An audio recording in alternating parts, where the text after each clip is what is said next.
What's up, guys? Welcome to the Fitness Business University podcast. This is Tom Langton. I'm here with the Vince Gabriel. Vince. Hello, Tom. How you doing, buddy? Okay. We're gonna wait. We gotta wake you up a little bit. I'm doing okay. Why just okay? No, I'm doing great. All right, good. The title of today. We're getting right into it. The title of today. I'm interested. You gave me some stuff to think about here. The title for today is how to turn dead leads into long-term buyers. Yes. Today is all about taking the customers that you thought were never going to become customers and making them customers. We're going to show you how to do that. Okay, so you're a marketing guy, right? Like you love marketing. Love marketing. Okay, and I think when we talk to gym owners about marketing, and you hear people like, there's always like a lot of complaints about good leads, bad leads, quality leads, and so can you talk about a little bit about like why people think that the leads stink or the leads are dead or whatever? So what do you mean by that? Dead leads. So, it kind of leads. I can get into the study here. Mm-hmm. It kind of like leads us right to the study. So let's just do that. Okay. All right, because that kind of answers the question. So there was a study done by the company called the Data Handling Inquiry Service. You don't need to know what that is. It doesn't matter. Okay. But basically what they did was they took companies from all over the world, from mail order, from like everything, and they made this massive study, and they basically came to the conclusion that when a person opts in to buy something from a company, that 50% of people will buy, 50% will not buy. Okay, so that's just like bookmark that. Okay, half of the people that opt in for something will buy, the other half won't. Check this out. Of the 50% that buy, only 15% buy in the first 100 days. Okay. So 15% of that 50. Correct. Right. So it's okay. So that's what? 7% are buying within the first 100 7 days. people in that. If there's 50 people, right. There's 15% would be 7 people. Right. Okay.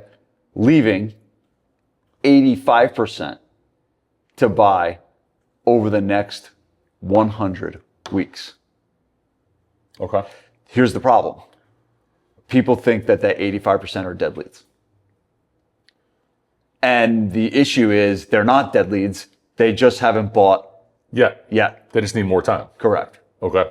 And so that's the whole mindset around this of, I've talked about this all the time, but the fortune is in the follow-up. Right. Right.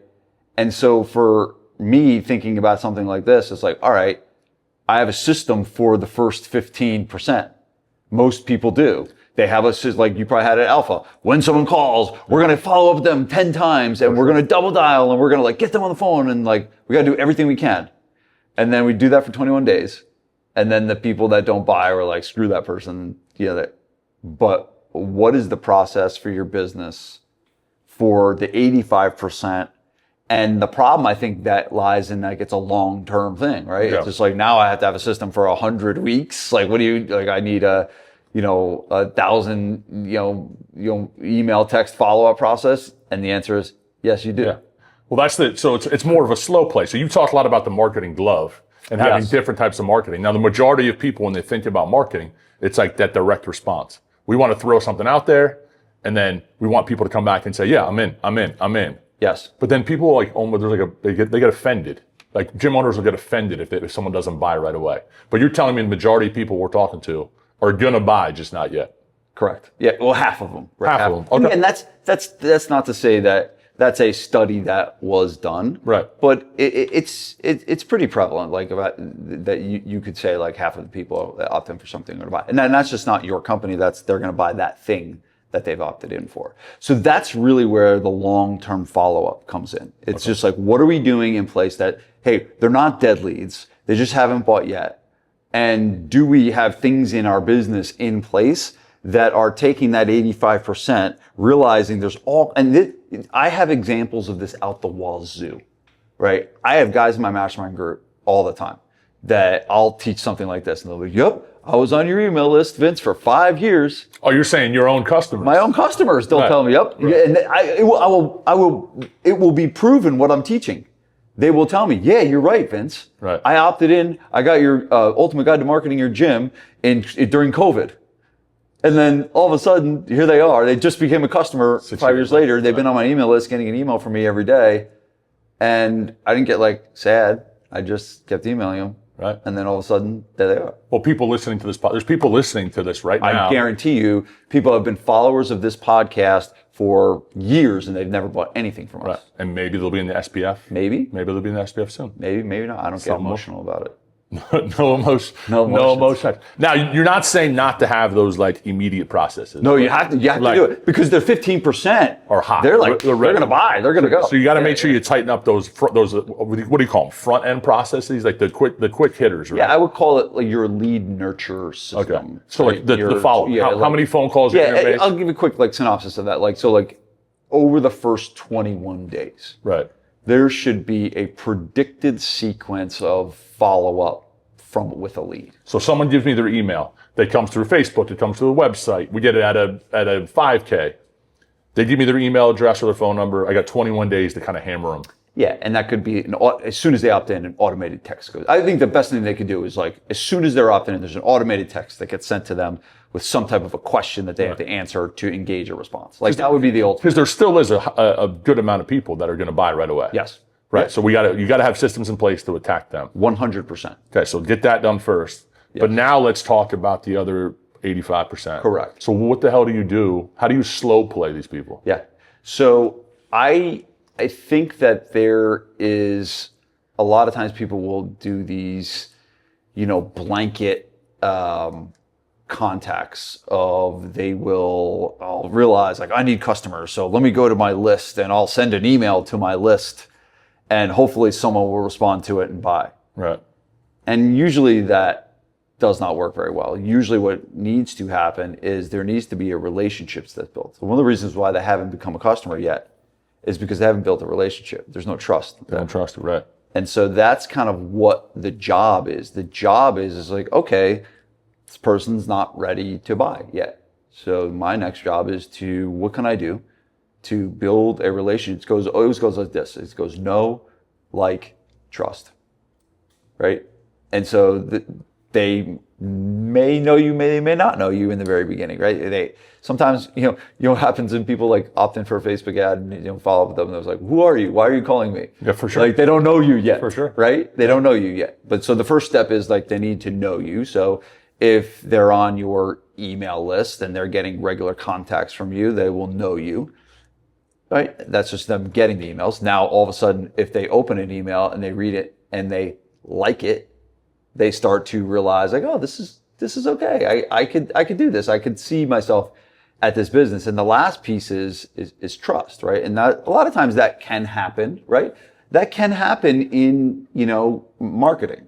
People can, so I'll give you an example. So I have never met, I've been telling you about this guy, Arthur Brooks. Who's I'm a new fanboy of Arthur Brooks. Big time fanboy, yeah. Right? So, but I've never met Arthur. I've done very minimal business with him. I think the only thing I bought from him was a $15, I took his happiness scale test. How'd you do? I did great. I'm happy as hell. No, it wasn't like that. It's more of, it's like a personality test on how, it's actually something we could get into at some point, but it's called the happiness scale. And it talks about how it's almost like a personality test. Mm-hmm. And it basically unpacks how you handle good things that happen, but also how you handle bad things that happen. Like the right? And so I'm what's called a mad scientist. So I have really high highs and I have really low lows. See, some people call that an asshole. Yeah. Right. But there's also other ones where the other one is called the judge. Right. And the judge says you don't have a lot of high highs and you don't have a lot of low lows. That's happy. That's happy for sure. To the T. For sure. Okay, Vanessa is called Vanessa is the poet. The poor poets. But Tim Ferriss is a poet too. Doesn't get very high, but gets super low. Yes, you have really low lows and few high highs. Right. You're not. I would say, I'm trying to think what you would be. I'm going to take the test. Well, listen, you're not Dr. Could Brooks. be. So cheerleader. So cheerleader is the last one, and cheerleader is you have lots of high highs and you have few low lows. I don't know. That's usually. So those are the people that are naturally happy. Got to take. Anyway, so I'm sorry. Yeah. So the point of this is, I have listened to enough of Arthur Brooks, from his emails to his podcast to his books, that I trust him. Yeah. Even only after about 3 weeks of consuming his stuff, I haven't had to do really big business with him. I feel like I have connected with him enough. He's taught me enough already that I have trust for him, that if he puts another book out, I'm buying it immediately. Right away. And so the thing is, like, you don't have to have someone in your gym to develop that trust, right? You can do that through your regular communication, through social media, whether that's email. You can do that stuff through providing the right content with the right person. I talked about this at Mastermind at the last meeting, and I talked about Seth Godin's definition of the best in the world. Okay. And a lot of people think that they need to be on the Men's Health top 10 gym list to be one of the best gyms. That was our goal. That was a goal of ours. Yeah, for a while. it was. Yeah. But the reality is, you can be the best gym in the world if you think about it in a different way, right? If you have a specific customer in mind, right, and that specific customer lives 15 minutes from your gym, and that specific customer is 45 years old, and you specialize in helping 45-year-olds get fit, and you do it in a way that keeps them happy and healthy, and their gym is right down the street from you, that is the best gym in the world for that person. To them. So Todd Durkin's gym in San Diego does nothing, even though he's on the top 10 Men's Health best gym list. That is not the best gym in the world for that person. Gotcha. So sometimes it's about being the best gym in the world for the specific market that you're after. Gotcha. So what have you found is the best way to build that trust? Is it social media? Is it email? Because obviously you've been doing this for a long time, and you've probably had people that have come in after years. Like you said, both in this world, in the for your mastermind, but also in the gym business. Yep. So we have that follow-up process in the first 21 days.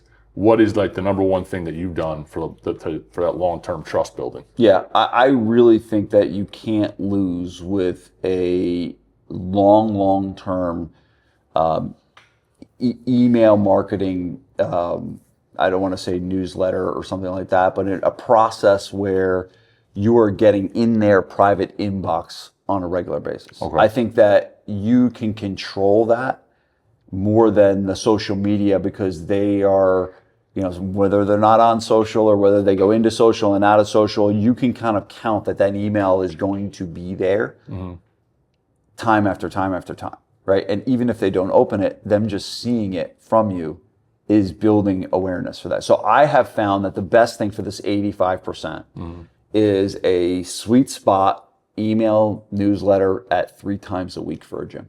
That is 3 times a week. Okay. That is and I'll give some specifics, and just the caveat on my specifics is this is what I've seen as ideal.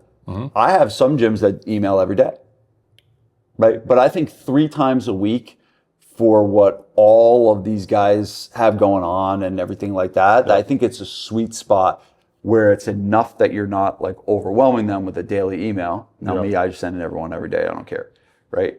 But at the end of the day, I think three times a week is a doable thing. I can even give a couple more specific, because I think people like that, right? Yeah. I think people just tell me what to do, Vince. For sure. Right? Just, 3 emails a week, got it. Okay, how long should they be? 200 words. All right. What should I put in the PS? Put a call to action in the PS. What should the subject line be? Curiosity and obviously useful. That's it.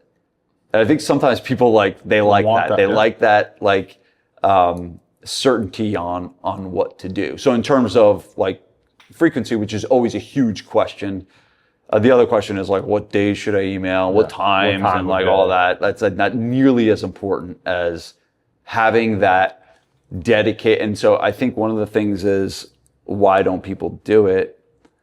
There's a lot of reasons, right? But I think the first thing is they don't make a commitment. They don't make a commitment to say, hey, for the next 90 days, I'm going to send 3 emails a week. 1 week they send 2, 1 week they get fatigued, they don't send any, then it's just like this. An inconsistent cadence. Yeah. Okay. Yeah. So I think that the first thing is making a commitment to a 90-day. I think I like to live in 90-day worlds, right? I don't like to commit to anything, much longer than 90 days. if I haven't done it for 90 days already. Gotcha. Right. And so I think commit to 90 days, commit to 1 email a week, 2 emails a week, 3 emails, but I feel that regular email to the list with the buyers that are, remember, these are leads you've already paid for. Right. You already got it. These are people like in your world that you've already paid for. It's just like, why aren't we doing this? How much does email cost? Well, I think there's like almost nothing. The word that popped in my mind, I think there's a lot of emotion around this. Is like people, number one, they think they're going to bother people, and like they get like because people will unsubscribe. If you're hitting the email list too much, and that's usually the first conversation, is that the unsubscribes go up. There's a lot of emotion tied around that. Also, as a gym owner, it's like, oh, he's giving me another thing to do now. Now I got to do something else, and it's like, but I think that of like not wanting to be annoying is a big emotion that's tied to that. So here's what I'll say, and this is a great lesson in not caring what others think of you.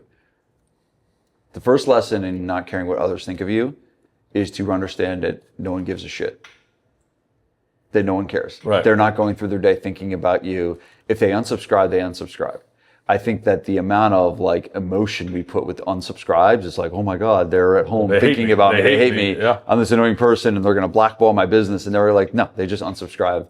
And if they unsubscribed, they probably weren't going to buy anyway. Right. Right. So I think that's the first thing, is understanding like no one's going through their day thinking about you. So don't spend so much of your time. Like, cause that's why people don't send, they don't want to bother people. The way you make money and the way you change lives is to get people to your gym. Right. So now you're saying you don't want to do that. Right. Come on, like grow up a little bit. Right? You got to do the thing that's going to get someone in the door. Right. So I think that's another one. I think the other side of that though is there's a lot of ego for some people where if they write a great email and they put a lot of emotion into the email and then no one signs up, it's like swing and a miss. Yes. And it's like that's going to happen. You're telling me 3 times a week. There's going to be a lot of emails you send that you get nothing back. Okay. And I think that there's emotion tied to that too. Is like no one wants that failure of like I put it out there and it's just crickets. Yeah. No, that's a good point. So baseball. Oh, that's right. This is a Grand Slam example. There's Grand Slams. Yeah. And then there's singles. Derek Jeter never hit a Grand Slam his entire career. Right. So a Grand Slam is like the exciting thing, the sexy thing. I think you're 100% right. People send emails and they think that all of a sudden they're going to get 20 new customers from one email that they send. And it's just crickets. Right. And so here's the example I'll give you. So I got a text from Bobby and Maria from Big Day Fitness. They've been SPF Mastermind members. Boston, right? Yep. Yeah. They took my email workshop 2 years ago I think 2024. They sent me an email that said, hey, we did everything that you told us to do, and we sent 3 emails a week or whatever they were sending. I think Bobby does actually more. He said they I'm paraphrasing on how many it is, but it wasn't like a massive number. He's like, we ended up getting 12 or 13 new customers last year from our emails. Okay, now. Do the math on it. Yeah, Right? so you might think like, oh, that's it? Yeah. 12. Okay, but here's what it is. Each customer is worth $5,000. So that's 60 grand. Yeah. Yeah. So they got paid 60 grand to send a couple emails every week. Right. And what did it cost you? Right. And so right. that's how you got to look at it. It's just like 12 new customers. Like, what would it cost you on Facebook to get 12 new customers? Right. You may get 1 new customer a month from these emails, but that's like paying you $60,000 to write an email every other day. Yeah. Well, think about it. It's like if one customer comes in a month, that customer is worth $5,000. Yeah, you got paid $5,000 that month to write emails. Yeah, I think framing it that way is totally different. Yeah, for sure. Right, and so that's how you have to really look at it. Is like, what is because remember that's what you're doing. You're not generating leads. You're getting clients. You're getting customers. You're getting people responding to your emails that will become customers. Okay. They're already leads generated. Now we're just trying to move them down the buying line. Okay.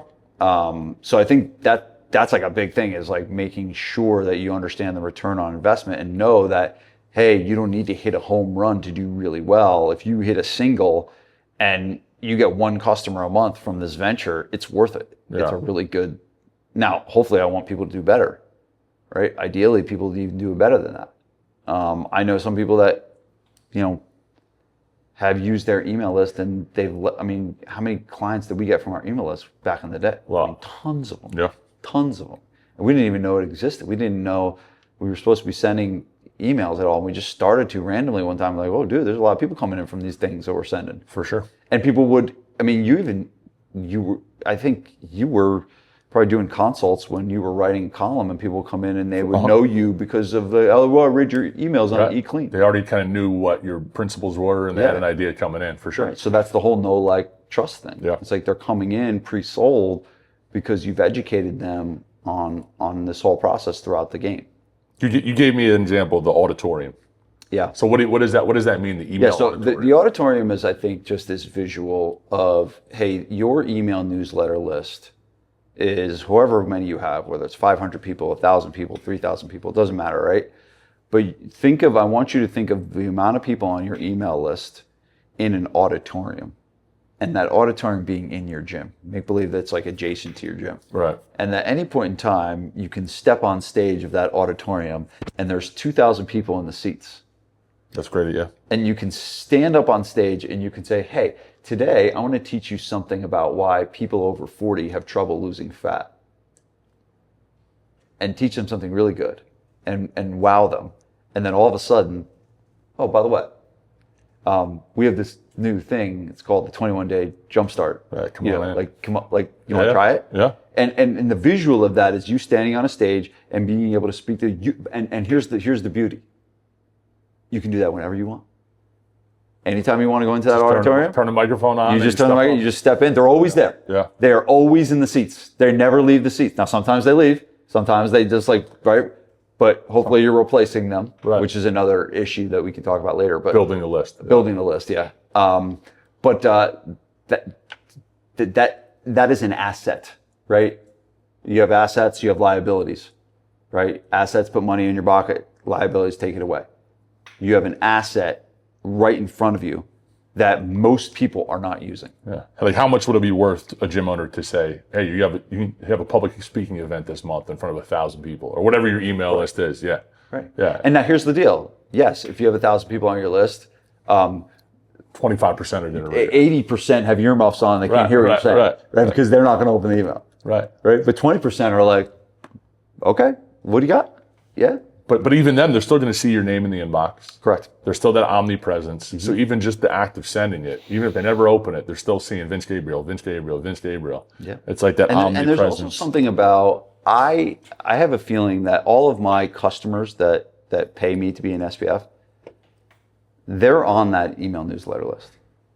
And one of the reasons why I keep them on there is I want them to show, I want to show them consistency. I want to show them what it's like to do something on a consistent, and I think people have respect for consistency. I think people look at something like, oh, that person must have their shit together to be able to put out an email every week or an email every day, right? They have to be have something together to be able to produce, and if it's good stuff, right? Yeah. If you're not just throwing, buy this, buy that, no, you're actually providing value, and you're doing that on a regular basis. Every other person I talk to thanks me when they get on the phone with me. Right. They thank me for this podcast. They thank me for the books I write. They thank me for, right? And so that's what we're doing, is we're leading with value before there's been any, I got value from Arthur Brooks before any money exchanged hands. I was just like, wow, I listened to him and Tim Ferriss, and I have learned so much between this podcast. I feel like I owe that guy. I feel like I should buy from him. Right. I feel like I feel almost cheap that the only thing I bought was a $15 happiness quiz. You owe him more than that. I owe him more than that. I want to go buy more from Arthur because I feel indebted to him because of all he's taught me. And so that's kind of what we want to provide for the people that come on our list. We want to provide this value in this exchange, and that's what this is all for. All right. You gave me this note, the email power principles. Yeah. What are the email power principles? All right, there's a bunch of them, right? I only picked a few of them for you. Okay, there's way more. Yeah, there's way more. All right, so give me the big ones. Yeah, here's the big one. So the first one is that the most important concept in email is this. You are developing a relationship with the list. Okay. Okay, so how would you create a good relationship with any person? That's the same way you should treat their email list. And so if you were one-on-one with someone that was, trying to, let's say you had a buddy that you were trying to get to become a customer at Alpha, you wouldn't run to his face and just yell and say, do you want to be a customer at Alpha? Do you want to be a customer at Alpha? You would create a relationship with him, and For you sure. would provide value, similar to the things I was saying before. But that's the mindset around email, is that the number one job is to create a relationship with the list. Now, how do you do that? Well, you got to be a human being. All right. What You does got to be a that, human being. what does that mean? Okay, so the emails should not come from your gym. The emails should come from you. There's a big difference between me getting an email from Alpha Fitness than from Tom Langton. Right. Because people have relationships with people. People. Gotcha. And so you want to show up first as a person. And so I'm not going to get an email from a business. I'm getting an email from a human being and here's why most of my gyms are local, brick and mortar, privately owned. I'm a dude down the street that's got a wife and 3 kids that's sending this email to you, and I know what you're going through, and I got people in my, like, that's what people want. People will have relationships with people. And I think a lot of times we want to automate things, and we want to buy the newsletter, that they want to, buy the canned newsletter, and they wonder why that shit doesn't work, right? Because it's not a relationship with a person. And the same thing why AI is not working well for email. Right. There's no conversation. There's just content. It's just straight stuff. It's not a relationship. Gotcha. And so that's the number one goal, is that people want to tune in to your stuff to hear what you have to say that day. Okay. It's like they're hearing from a person, not a company. So be a human being. Yeah. What else you got? And then I'll say one last thing with that. One of the best ways to do that, Big T, telling stories. Do you like to read like a really content heavy email? It's just like, you're not going to do it. But all of a sudden, so I got an email from some guy the other day, and it was, he started out, he's like, I was at church the other day. So just the first line, I was at church the other day. So what is that doing? He's talking about something that happened, right? Automatically, you're in. No, I can tell you in your eyes, you want to hear what I'm about to say, right? Happened? You're tuning in. And he told the story about how there was a guy at church that was staring at his wife while they were at church. And he's like, in the email, he's like, I was so pissed off at this guy. Like, I want to punch this guy in the face. And then all of a sudden I was staring at him back, and I was kind of like telling him, dude, this is my wife. Stop staring at my wife. And he kept doing it further. And then what he kept doing, he kept smiling in my face. And then all of a sudden he started looking at other people and doing the same thing to their wives. And if you see this person at this church, please stay away from that person. And he started describing the person, what they look like. Right. Brown hair, blue eyes, about 18 months old. I got you. Do you understand what I'm saying? Yeah. It was a baby. It was a story. It was a baby. But he sucked you in. He sucked us in totally because he was started with it. But AI is not going to create that email. Yeah. There's no emotion attached to it. Right? And all of a sudden, like, I got that email, and I was like, I want to read more from this person. Right. Right? And even better, it ended with humor. Yeah. Right? It was a funny story. But that's something like that. That's got to be a life experience that you lived, right? That you turn that into a piece of content, which we'll talk about when in the never-ending content factory. But I think you have other stories, and that's, I think a lot of people, like a lot of gym owners, will say, I don't want to share, like they don't want to get too personal. But like some of the best marketing we ever did at Gabriel Fitness was telling our client stories. So it doesn't have to be like, this was my life, because sometimes it can get a little, you feel like I'm talking too much about myself. Like we had hundreds of stories. We talked about Diane Card never running a 5K, Kathy Balsamo losing 100 pounds. Like your gym is full of stories that people want to hear. So I think sharing your customer stories as well. Because I think when people hear that, they think like, I don't like to talk too much about myself or whatever it is. You don't have to. Yeah. You can tell the stories. No, great point. And here's the mantra that I didn't plan on saying, but I'll say it. If you want a kind of overall theme of what to do, it's educate, entertain, and inspire. Educate, entertain, inspire. If you can do those 3 things, that's going to take you a long way. So the inspiration is telling a story about another customer. Exactly what you said. The entertain. So that was an example of entertain. The one I just told you, that was entertainment. That was fun. That was like engaging, and storytelling is entertaining. Education is you do want to, there are periods of time where it's appropriate to make someone smarter. For sure. Right? It's kind of like what we're doing here. Hopefully someone can take this stuff that we're teaching today and go write better emails and get more customers to their gym because of something that they learned from this podcast today. And I think sometimes you can do all of them at the same time. Absolutely. Right. Absolutely. And that's what I think of our customer, Kathy. She was hilarious, but she was also inspiring. Yes. And then we would plug the education of like, here's what we're doing with it, and she would make it fun. So that's a great example. Yeah. You can do them all at the same time. All right, what other power principles you got? The second one was consistency. We did touch on that. I talked about 3 times a week. Regular cadence. But here's the thing with consistency. I think that having a commitment to what you can handle. So if you're doing 1 email a week, shoot for 2. If you're doing 2, just shoot. But here's the reason why consistency is so important. What was your favorite show growing up? Full House.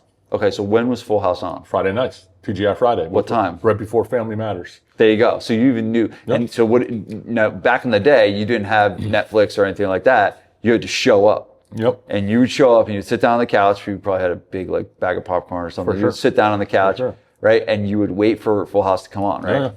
How would you feel when it's not there? Like, what the hell happened? Yeah, right? It's just, that's what you want to provide. Now, I'm not saying people are home waiting for your emails. Right. But what I'm saying is people like consistency. They want to see that consistent. And I feel like it's almost like if I get an email from someone I'm not expecting to get an email from and it's just random, I was like, what are you doing in my inbox? Yeah. Versus I get an email every day from Dean Jackson. And you know it's coming. And I'm like, I know it's coming. I know it's there. I have a good affinity with Dean. I'm okay with his emails being there every day. Right? And so I don't always open them, but they're always there. And I'm like, why the fuck is he sending me an email? But and I get an email from some random dude from something I opted in from 4 or 5 months ago. I was like, who is this person? Right. Unsubscribe immediately versus I'm getting conditioned to hear from this person. And that's kind of what you want to do. Condition people to hear from you on a regular basis. Okay. What else? So that's consistency. That's a power principle. Yes. The third one was don't be boring. And that kind of leads into, we kind of hit a lot of it. That's like the entertain one, right? Yeah, the entertain one. But I think that this is the AI slop that's happening. Is like people are, saying, give me an email about, GLP-1, and they do these garbage emails from AI, and they don't even take the lines off of them. And there's these 3-word sentences that drive me actually freaking bonkers that ChatGPT does. But they literally just copy garbage. And what it's going to happen is you're going to start looking like everybody else. Yeah. And so one of the things you want to do in this AI economy is differentiate yourself. Yeah. It's one of the most important things to do. But if you're creating all of your content using AI, you're going to use the same shit that everyone else is using. You're going to show up looking just like them. Gotcha. Right. And so that is a really, really important point, is not to be boring. You got to start with not being a boring person. It's tough for some people. Yeah, that's tough for some people. Some people are boring. But that's just, and it's like, I call it the boring test. It's just like, I write an email, it's just like, is this boring? And a lot of times I'll have to rewrite it because this is fucking boring. Boring. Right? This is a little bit boring. Mm-hmm. Right? And Ben Settle has a line he calls infotainment. You heard that before? Of course, yeah. Right? So it's like, we're giving information, but it's entertaining at the same time. Pat David has something called valuetainment. Similar. But infotainment is, if you can learn how to do infotainment, like you'll like, do you ever get emails from me like from Uncle Vinny? Yeah. Right? Like that, like I have really worked hard to increase my level of infotainment. How can I provide a really, really good level of value and information, but all at the same time have people enjoy what they're reading? Right. If you can nail that down, that's not the easiest thing in the world to do. No. Okay. But I think that goes back to knowing your audience. Like when I used to write a lot of nutrition emails, and I remember at first I wanted to impress another nutrition coach or like seem super smart for like other industry professionals, and the emails were just so dense and it was like too much. And then it's like, who's your audience? You're trying to teach this to someone who has no idea what you're talking about. Like you can't try to, like you got to know your audience and entertain the audience a little bit. 100%. Here's why infotainment is also so important. Infotainment is so important because you will have fun doing it. For sure. When I sit down, and everyone knows, if they walk by me and I have this shit-eating, I'm on my keyboard and I got a shit-eating grin on my face, everyone knows I'm writing something that's like, oh, this is kind of funny, right? And when that happens, when you are able to create things that actually make you smile and you laugh, you want to do that more. Right. You want to sit down and write an email because you're actually having a good time doing it, because you're creating something that's engaging and fun and exciting versus like, let me write an email on GLP-1 again. It's just like, no, you're not going to want to do that consistently. For sure. So yes, learning how to not be boring through creating infotainment is powerful. The fourth one is a lot of times people do this thing I call mic drop emails.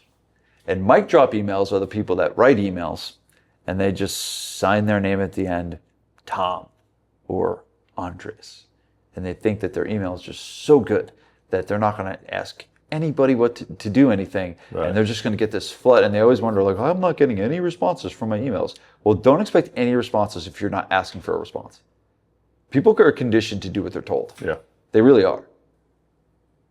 Right? For sure. They follow, like, do this. Follow instructions. Do that. Follow instructions. Yeah. For sure. That's most people. And so if you do not do that, you should not expect to get any results from your emails. So what do? You put in a call to action. When? Every email, Tom. Every single time. Every single time. Why wouldn't you? What is the goal of writing an email? To get response. Build a relationship with the list so you can get a customer. What does relationship build? Trust. I got to build a relationship with the list so I can build the trust so I can get them to become customers. Okay? If we never ask them to do anything, there's a good chance they won't. So I think, so does the call to action always have to be buy a membership? Nope. Okay, so give me some examples. So yes, good question. So calls to action could be, hey, click this link to go to our website. A call to action could be reply to this email with yes. A call to action could be hey, we're having a 21-day special jumpstart type thing. Click here for more information. Okay. Right? So it's basically they're getting value and then we're telling them what to do. Some action they're going to take. Something. Anything. Even if it's like, and remember, it doesn't have to be a home run. We're hitting singles here. Yeah. So sometimes a single needs to say, how do you hit a grand slam? 3 singles. Right. So sometimes one email could be just, hey, answer this question for a quiz or engage with them. But it's just and that could be setting up. A lot of times what I'll do is when I send these podcast emails out, the only action for someone to take when I send a podcast email is to come listen to the podcast. That's my call to action. Right. But I'm getting someone to do something and they come listen to this podcast. And then all of a sudden it's oh, I listened to Vince and Tom. That was really good shit. I really like that. I feel like Vince's and Tom are invested in my success as a gym. And the next day they get an email and say, hey, first name, we're having an event next week. Right. Would you like to come? And now that trust is correct. Right? You know what I'm saying? Yep. So it's there sometimes is strategically ways to think about this, in that we're not just saying hammer on the head with buy this every time, but it's are we moving them down the line through sometimes sending them pieces of value and sending pieces of content, but there always should be something to do. Something to do. All right. You got one more for me? The last one is this never-ending content factory. One of the things I was talking to my clients about, one of the challenges that they're having with email is just not having enough ideas. For sure. I remember specifically sitting there and being like, what the hell am I doing? Okay, well, here's the thing. You really don't have any excuse anymore with AI. Okay. Right? Because I'm not saying to get AI to write your emails, but AI is absolutely brilliant for ideas. Yeah. You have a second brain. Right. Just type it in. I need an idea for an email. Exactly. Here's my target market. Yeah. This is what are the challenges. What are the big problems? The great one is what are the big problems that my market has that I could write an email about that would get them to, be, feel like they got value from the email. That's the simplest thing that you could possibly do. But here's the thing. Going back to the storytelling from that guy from the church. Yeah. What happened? Something happened in his day. And he told a story about it. That's all it takes. Right. Yeah. And so that's what you have to do is you are, here's the line to remember. Everything that happens to you in your life is an email. For sure. It's a story. It's like a comedian telling a joke. Correct. Right. Comedians, where do you get your material from? You get material from your life and then you just make it funny. Dude, Sebastian Maniscalco did a bit on Chipotle. Yeah, it's so funny. Right. Remember? It's hilarious. Yeah. But all he did was talk about what happens. Yeah. That's all he did. He didn't there was nothing that actually happened. He just went to Chipotle and he talked about what happened at Chipotle. He has one about the people at Starbucks that they get the bag of food while they're waiting for their coffee and they eat the food. You ever seen someone do that? No. A little bag of a cookie and they stand in line waiting for their coffee, eating it. It's just stupid shit that happens during the day, but he makes it hilarious. But yeah, and that's a great point. That's what comedians do. They just find stuff that happens to you. But that's really where the never-ending contact factory comes in. It's just like, hey, and here's the thing. Like, not even just your life. The gym. The gym. Yeah, there's a story that happens every morning. You can tell someone's story. Here's what happened this morning. One of my customers asked me, this morning I was training at my gym, and one of my customers asked me what they should eat for breakfast. Here's what I told them. Yeah. There's your email. There's your email. Right? And so you're swimming in a sea of content every day.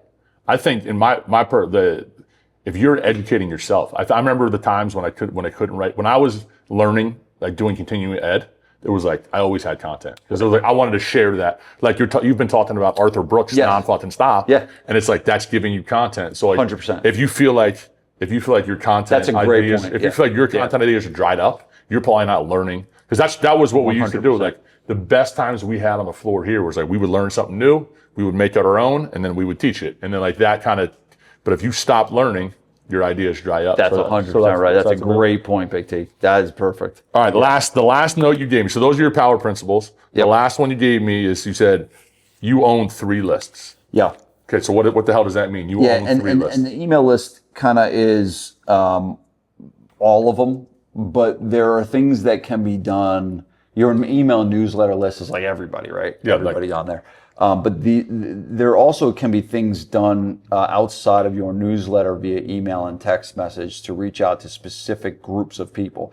And the groups are unconverted leads, right? So these are the people that kind of, we were talking about that 85%. Okay. We have specific contacts to unconverted leads. Okay. We have unconverted trials, meaning they came in for like a trial or a consult and didn't close, right? Those people can get specific contact. And then you have past members.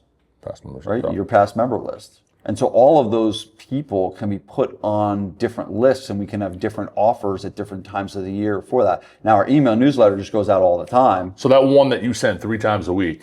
That's everybody. That's your current members, past members. It doesn't matter. Yep, doesn't matter. Every email you've ever gotten. But these specific lists, we can now like think about it monthly or quarterly, or have specific messages that goes out, like a specific message to past members. It could be like, hey, you know, it's been 90 days since you've been in the gym, you know, just checking in, seeing how things are going. Have you been able to keep up the fitness? Most of the time, no. Right. And so they're specific. So those are all things that you can do. So on top of sending an email newsletter, there's all these different lists of people that can take these different messages to be able to come back to the gym. So all right, another thing. So one of the power principles was a call to action. Yes. What is our call to action on this podcast? Well, it's just fitting that I am teaching an email marketing workshop. All right, so you're going to go a little bit deeper. We just kind of gave you the outline, probably what you're. Well, you know, here's the thing. Like I scraped the surface. Yeah. I mean, I can speak for 17 days straight on email marketing. Okay. Right? So I'm only going to give them a day.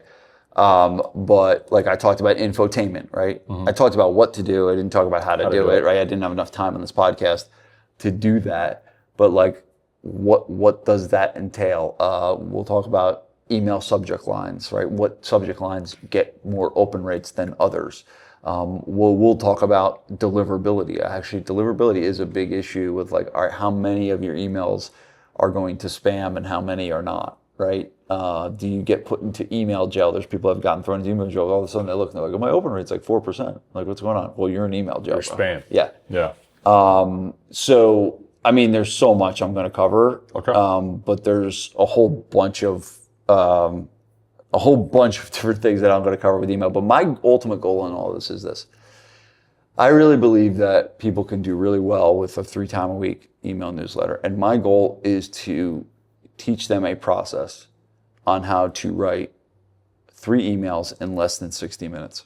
So the simplicity, SPF, does everybody know what SPF stands for? Simple, profitable, fun. Because I think that's the one. Like, I think a lot of gym owners will hear this podcast today and go, this sounds awesome, but I don't have fucking time. Yep. Like, that's always the answer is like, it's great. Like, yeah, everything you're saying is right, Vince, but 3 emails a week, I struggle. That's a time suck, and I don't have the energy for that because we've all been there as gym owners. So this is the goal here is to make this. You're telling me I can write 3 emails in 60 minutes? Yeah, I believe so. You have a system that breaks it down, makes it simple. 100%, and it's a system that uses AI but does not leverage AI to the point where like AI, you can get 3 emails written in 5 minutes for the AI. Okay. right? I'm not talking about that. I'm talking about leveraging AI to help us do it faster, but you actually are doing the work. Still be a human. Yes, you still got to be a human. Using the power of AI to help you. Correct. And so like in an hour, like can you dedicate an hour a week to do this? I think most people can, right? Because that's the other thing too, is like sometimes people will spend an hour on one email. For sure. Right. I've spent multiple hours on one email. Yeah. And it's just like, oh my God, I can't keep doing this. Yeah. Right? Versus if you had a system and you had a process, you're going to be able to do it done in much less time. And all of a sudden, if all of a sudden start working, you're going to want to do it more. And that email can equate to about, I mean, roughly, what was our math? $60,000, like doing this. You get one customer a month. That's $60,000 a year job to spend an hour a week to do it. Correct. It's crazy. Yeah, that's 100% worth it. Yep. So yeah, we have a bunch of, the cool thing is like a lot of our people that have already signed up for this are some of our heavy hitters. Right. Some of our top mastermind members have signed up for this because one, they know the power of the email and they want the next level. They're already doing this, but now they want to do it better. So there's actually going to be some really smart people. So this is open. If you're already writing emails, you're getting a lot of, like if you're already doing some version of this, this will tighten it up for you, make it to the next level. What if you're not doing this? Yeah, same thing. Okay. So this is this is for beginners as well. Like 100%. Let's say I'm not sending. Let's say I send once a month or something like that. No, I'm gonna teach, because most of the people that are already doing it, they don't know this process of hey, how do I do this quickly, but also really, really good. What's the date of the seminar? September 11th, 9/11, and a portion of your proceeds will go to the Tunnel to Towers Foundation. Awesome. So we're doing a thing where a portion of the proceeds of what they pay for the workshop is going to go towards Tunnel to Towers. That's why we're doing it on 9/11. Amazing. So I'm excited for that. It'll be a good day. We'll have it's on. They can either sign up virtually or in person. Okay. Most people are probably going to be virtual, but I'll have a small group of people here at GFP that will come and hang out with me while I teach it. And then I have a bunch of different guests that are coming as well. I'm bringing in a guy named Joey Persia, who's one of the top email marketers on the planet. Writes for Russell Brunson. Like he's really, really good. He's really smart. He's going to talk about deliverability. I am bringing in this guy named Doberman Dan, and Doberman Dan is probably one of the most respected copywriters on the planet. All right. He's actually going to be talking about this process, how to verbally talk your emails. Literally how to take your phone and dictate your emails. And use AI to write them out for you. That's really cool. That, and then we're going to have Ben Stocks. We will have a little bit on Facebook ad copy. We'll have Ben come on and talk about some Facebook ad copy. Awesome. So I have 3 guests as well. So I'll do the morning. It's going to be a full day of education. Yeah, you want to come? Absolutely. Nice. I'll be there. So if you want to get more information on that, click the link. Yeah, there's a link in the show notes. September 11th. Yeah, or they can just, if they want info, they want to talk to me about it, just email me directly, vince@gabrielfitness.com. Okay. Send me an email and I'll talk to you about it. I could talk about email all day. I love it. It's just, all right. I also think, last thing, Big T, I think that, I've been preaching for a long time that gym owners that own their business, they need to understand marketing, right? How do you get better at it? You practice it. How do you get better at anything? You practice it. And how else are they practicing marketing? They're not. They're not. Right? They're not. They're doing stuff. But if you dedicate an hour a week to sit down and write 3 emails, you're practicing marketing every week.